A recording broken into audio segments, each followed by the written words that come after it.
The builds in Dune Awakening, depending on whether or not you're PvE or PvP, can be pretty diverse. A lot of stuff that works in PvE doesn't work so great in PvP. However, this build that I put together that focuses on both melee damage for PvP interactions as well as the ability to break into bases, I think ends up working extremely well. Now, a couple of caveats with this. The first is we're trying to break into bases on foot, and the second is obviously we are trying to get into combat on foot. However, because the vast majority, 99.9% of the PvP that's going to be done is going to be done in the deep desert, and that we have to get around in the deep desert, there is also a little carve out here for repairing vehicles. Also, one last little bit, as you can see on my screen right here, I am only level 159. You can get to level 200, which means there are 199 points that you can put into your skills. When you are first entered into the world, you don't have any extra points yet. You don't get a point for the first level, so you get 199 points.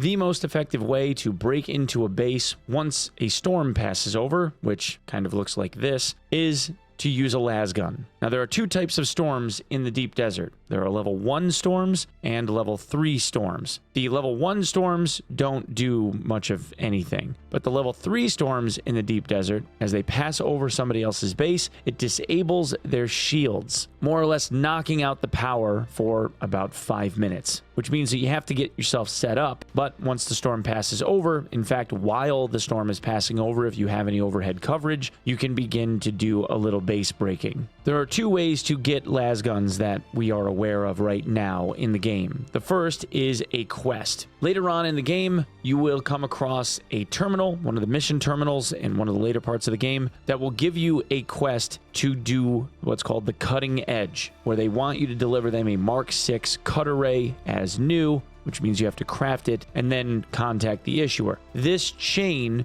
ultimately rewards you with a lasgun. That lasgun is this one, the Arhun K28. It does 64.2 damage per shot with a rate of fire of 600 RPM, which, if you are paying attention, means that it hits 60 times per second. The other way to do it is to locate a blueprint that you can get from the extreme late game out in deep desert, usually from downed ships, sometimes at the end of labs or something like that out of the last chest. That is this, the Black Market K28 lasgun. Now, this one is a bit better. This one boasts 84.7 damage per second at the same 600 RPM. Now, if you notice, they only have an effective range of 80 meters, so you do have to be pretty close. These are effective, extremely effective for both vehicle cracking as well as base cracking. I would highly recommend trying to get your hands on the Black Market K28 because it does significantly more damage over time. Now, the way a lasgun works is you simply point it at whatever you want to hit and you hold down the trigger. It will lay down a beam that will eventually break down whatever it is that it's aimed at. But there are tricks to this, and you can increase the damage even more. In the skill tree, in the soldiers section, there are a couple of nibs that matter. The first perk is this one, heavy weapon damage, where it gives you a flat 15% increase in lasgun weapon damage, as you can see right there in the tooltip. The second is an on-use ability called Energy Capsule, where for a cooldown of 25 seconds, but a duration of 10, you gain a 35% increase to ranged damage. So between the two, you gain another 50% damage for your lasgun, at least for a time. The other thing that the lasgun uses is battery power. Again, I'm holding down the trigger. You can see that my battery pack there goes down over time. Now, that eventually ends up running out and it has to recharge, which is the issue with a lasgun having sustained fire. But there is somewhat of a solution to this in a couple of different places. The first is through the planetologist tree, if you decide that you want to spec into it anyway. The perk rerouting that I have 3 out of 3 in gives a 10% rate of increase to power regeneration. The second is the perk overcharge, which for 3 out of 3 gives 40 points of maximum additional power to your battery pack. And the last, which I haven't spec'd into yet, but plan to because I just haven't generated enough points to be able to do it, is power usage reduction from conservation of energy. The conservation of energy perk reduces my power consumption by 3, 6, and then 9%. So obviously it would maintain the beam for longer. But this is a technique that has to go into the bar on the bottom, and right now I'm set up for more PvP-oriented stuff on foot. The other part of making sure that you keep the beam sustained for longer is this. Source of Power. It is one of the capstone abilities for the Mentat tree. This is a 35-second cooldown with a 20-second duration, but it puts down an energy field, keeps up the beam for basically ever. Now, this is an on-use ability, which means that it has to be slotted into one of your ability slots, but this is what it looks like. Remember, my battery used to drain off, right? But now it no longer does. You can just hold the beam down forever, just like that. For base cracking, when you're trying to crack into one, if you want to do it as fast as possible, the move is to not just be alone. Ideally, you'd want to have like 2 or 3 people doing the same kind of thing, but you're going to drop your energy field, pop your pill, and then hold the trigger down. And that will give you maximum damage on whatever panel it is that you're shooting. Now, I'm firing this into my own base, so it's not really going to do a whole hell of a lot, but you can see how I can keep the beam going perpetually forever as long as the energy field is going. Now, because I am doing as much as I am right now, even though I haven't maxed it out, I did make sure, because honestly, we had to go through this part of the tree anyway to minimize the point impact, get field maintenance, which means we're reducing durability loss as we're firing our las gun, which is very, very important because las guns lose durability very fast. And the second is gunsmith, so that we can repair it and get the maximum amount of repair back that we possibly could. Now, these 2 points are both 20% at the moment. The next would give us another 5, which obviously matters, but for the time being, we just wanted to be able to get something, because this las gun was brand new. We just started firing it. You can see I've already shaved off about 3 or 4% just in the time that I've taken to narrate this video. Now, obviously, when you're doing your safe cracking, you want to make sure that you can defend yourself. And while this isn't ideal, because you will have to like maybe hot swap some things around, if an ability is on cooldown, you won't be able to swap out the skill. But assuming that there's base defense or you have to switch back, whatever, if your abilities are on cooldown, it does take a second to swap the abilities back and forth if you need to. Still, you'll have the ability to defend yourself, and that's really the more important thing. And I should also say that the safe cracking portion, or the base cracking portion of this, is something that you can build into any build. I think that there are enough points to go around to be able to fit this into just about any build that you want to. Outside of those perks and abilities, this is what I recommend for Blademaster, depending on whether or not you want to do something with short blade or long blade. At the moment, I have a sword, but I have up until this point been using short blade, and it's about the same number of points. So first and foremost, we're going to grab knee charge. We're going to max that out,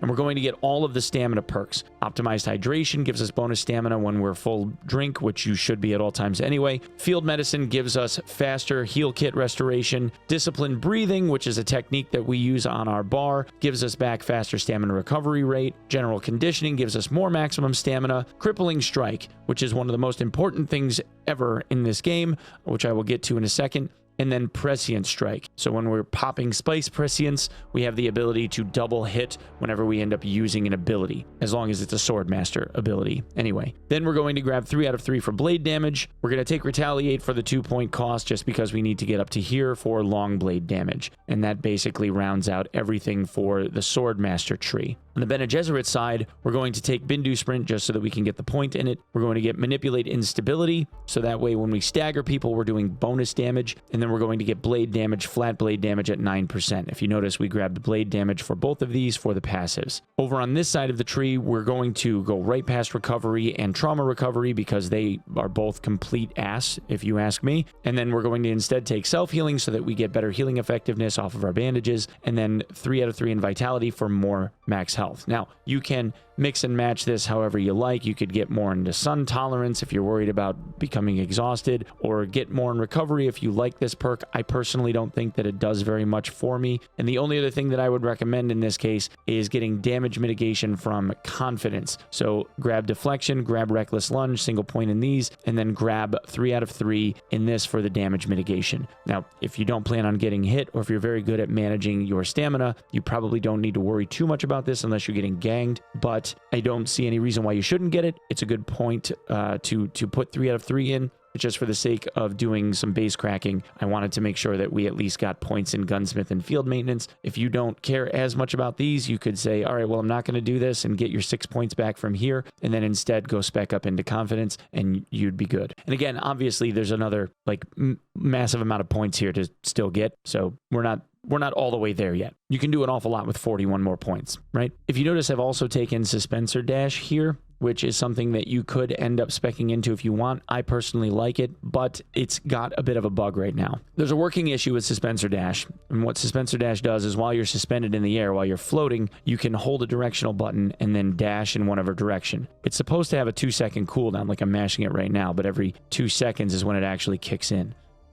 See, the problem is that with Suspensor Dash being how it's built at the moment, if you jump and dash like this, you can, but every time that you touch the ground, it gives you your dash back, which allows people to perpetually dash away, and this is why it's currently exploited. I try not to spec into this very much just because of how exploited it actually is, and I mean, whether you trust this or not, the only time that I ever end up using this is if I see that somebody else is, because the only way that you'll ever end up catching somebody that's actually exploiting this is if you're using it yourself. Otherwise, they can just perpetually dash away. And this also gets them out of slow blades and darts, like burrow darts, so that they don't ever end up expending any stamina, which is kind of lame, if you ask me. Failing that, the combination of the Shigawire Claw, the Knee Charge, and Crippling Strike, which is the best skill in the entire game, if you ask me, and probably is going to be nerfed, is something that it's just amazing. They are amazing combos. The reason why Crippling Strike is so good is because of this last bit on the tooltip at the bottom, that is the dash cost multiplier. So when you end up knee charging somebody and stagger them out, or you Shigawire Claw somebody and stagger them out, if they're close enough, you can dive in and Crippling Strike them.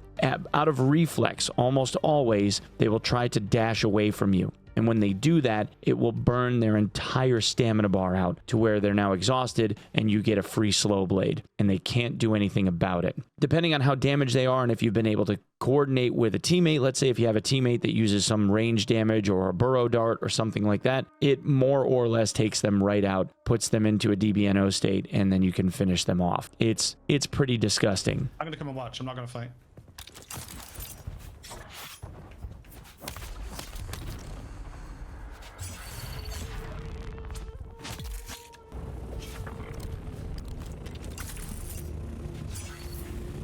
Who's prescient's popped? That's him. That's him. Him. I am as well. I'm being ambushed. I'm being ambushed. I got him. He's dead. I'm down.